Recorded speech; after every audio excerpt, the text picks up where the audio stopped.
muling nakita ang Don Bell na magkasama sa ASAP Natin To. Sabi nga nila kung hindi sa work, hindi magkikita ang dalawa. Talagang kitang-kita kung gaano nila kamis ang isa't isa. Mula noon hanggang ngayon, talagang si Bel Mariano ang nagayos ng buhok ni Donnie tuwing sa ASAP. Tingnan mo naman ang ngiti ni Donnie, talagang kitang-kita kung gaano siya kasaya kapag kasama niya si Bel sa kanyang trabaho.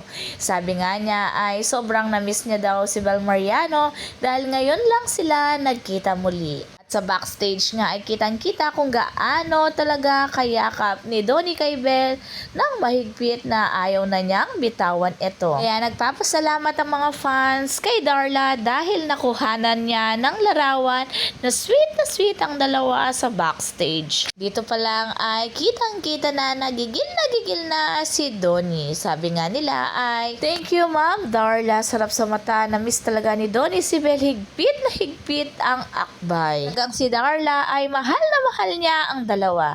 Tuwing nasa ASAP ang dalawa ay lagi niyang kinukuhanan ng larawan at laging may paayuda. At eto nga sa backstage ay nag-uusap ng masinsinan kung sila lumabas sa stage. Ano kaya ang pinag-uusapan nila dito? Mukhang seryoso sila. Sa rehearsal ay twinning-twinny ang suot nila na kulay black na shirt. I'm a Bell solid fans, but I believe we all deserve the Don Bell comeback project.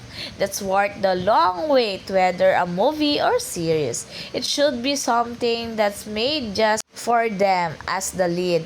They need a good material and story center on their character they've earned.